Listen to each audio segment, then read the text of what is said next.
What's up? It's time to record a vlog again. Today I'm going to make some music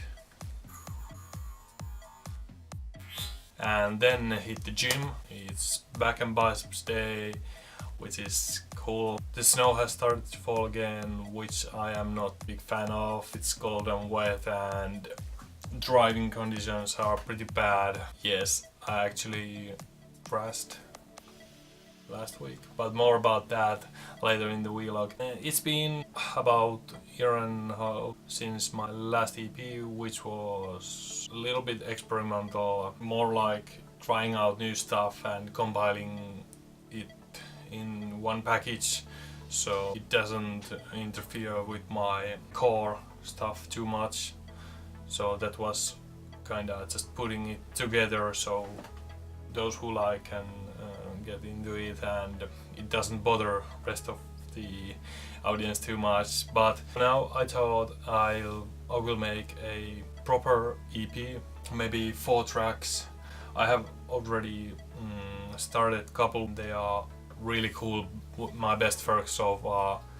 My production has gone up so much. So I think this will be really cool and I can't wait to put together the story and the idea. I think you guys are going to love it. I don't have release date yet. I will take as much time as needed, but I'll try to upload maybe a single or 2. Making of this EP can mean that I don't upload so frequently, but I'll try to keep you guys updated and upload previews and stuff to my socials, to my Instagram, link in the description.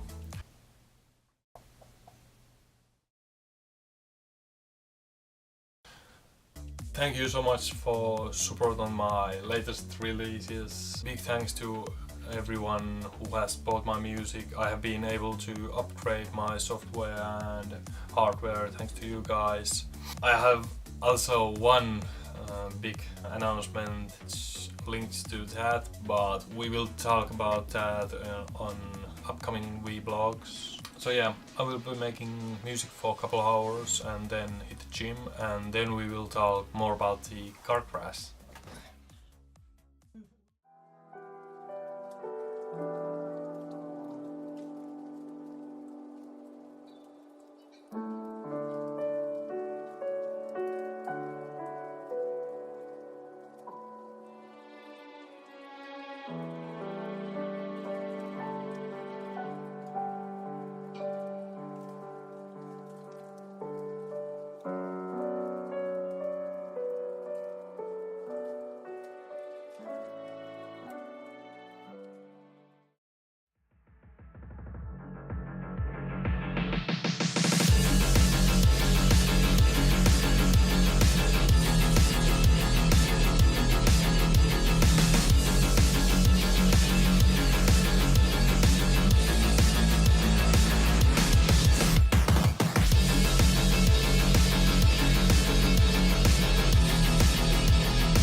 So yeah, last week this happened. I was trying to work, it was really bad weather. On the first snow had just fallen. It was really hard to see because the snow was still falling and the headlights of cars coming towards you got blinded. Somehow the loose snow just took one of my tires and kind of dragged the car off the road to this deep ditch. After that, luckily there were some people who came by to see if I was okay, and the car crash wasn't too bad, so I just kind of pointed out my finger from the window and climbed from the car. So yeah, I had to tow my car from the ditch, but nothing too bad. It was really deep ditch, but luckily it was all mud, so my car kind of just sank in the mud and didn't take too much damage, and I didn't get hurt at all, so that's fine. I can show you a little bit damage on the car. Let's go. Here's my car, so you can see the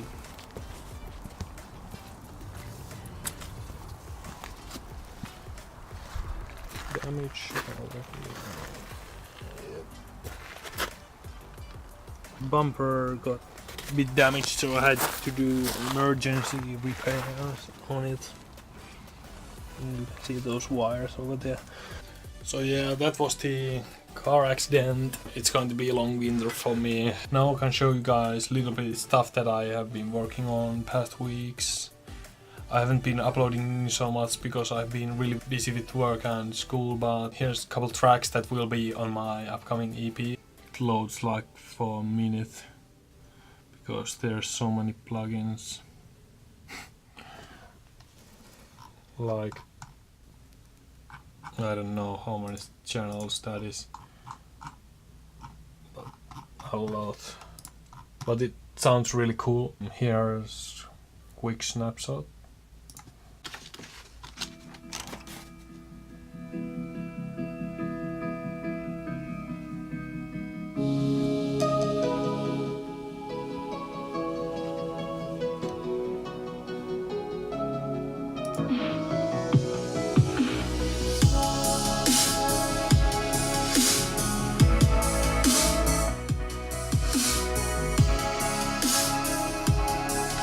And drop.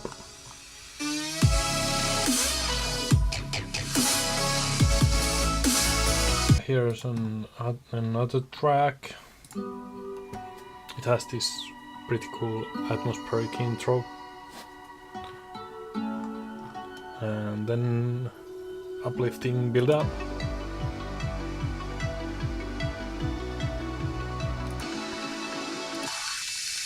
And then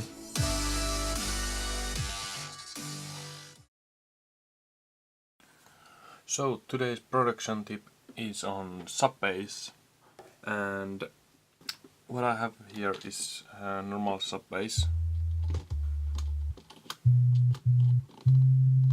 and my tip is to limit your sub bass so the difference between notes isn't too big, because if you try to master this the lower notes will be much louder, as you can see. I hope you can hear, but these are different notes I'm playing.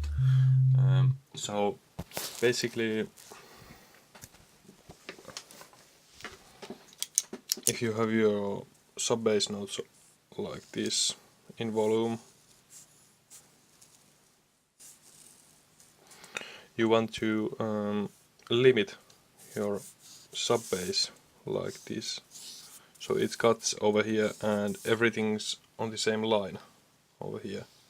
So you cut out these peaks and these peaks. That way you can master the track much more easily. So what I have done here, I have already some compression, so actually this might, yeah, the difference is much bigger. Yeah, so this is really hard to master. So I will add a compressor with pretty big ratio and threshold. So after that we have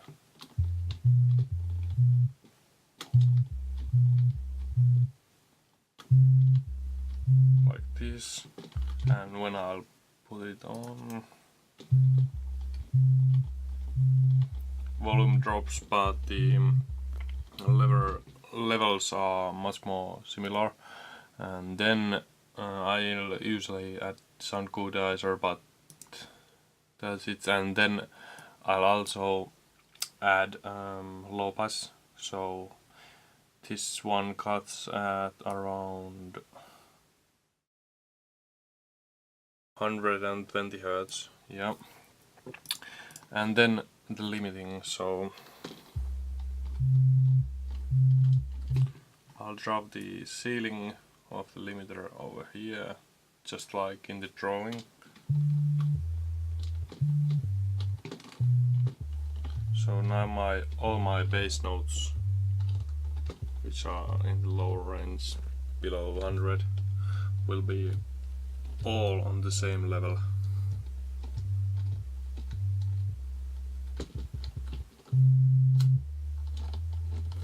and that's much easier to master once you get on that stage. And also it's much more enjoyable to listen on big systems that produce sub bass, because otherwise some notes will completely drown your other instruments. So yeah, I hope that helps, guys. See you on the next vlog.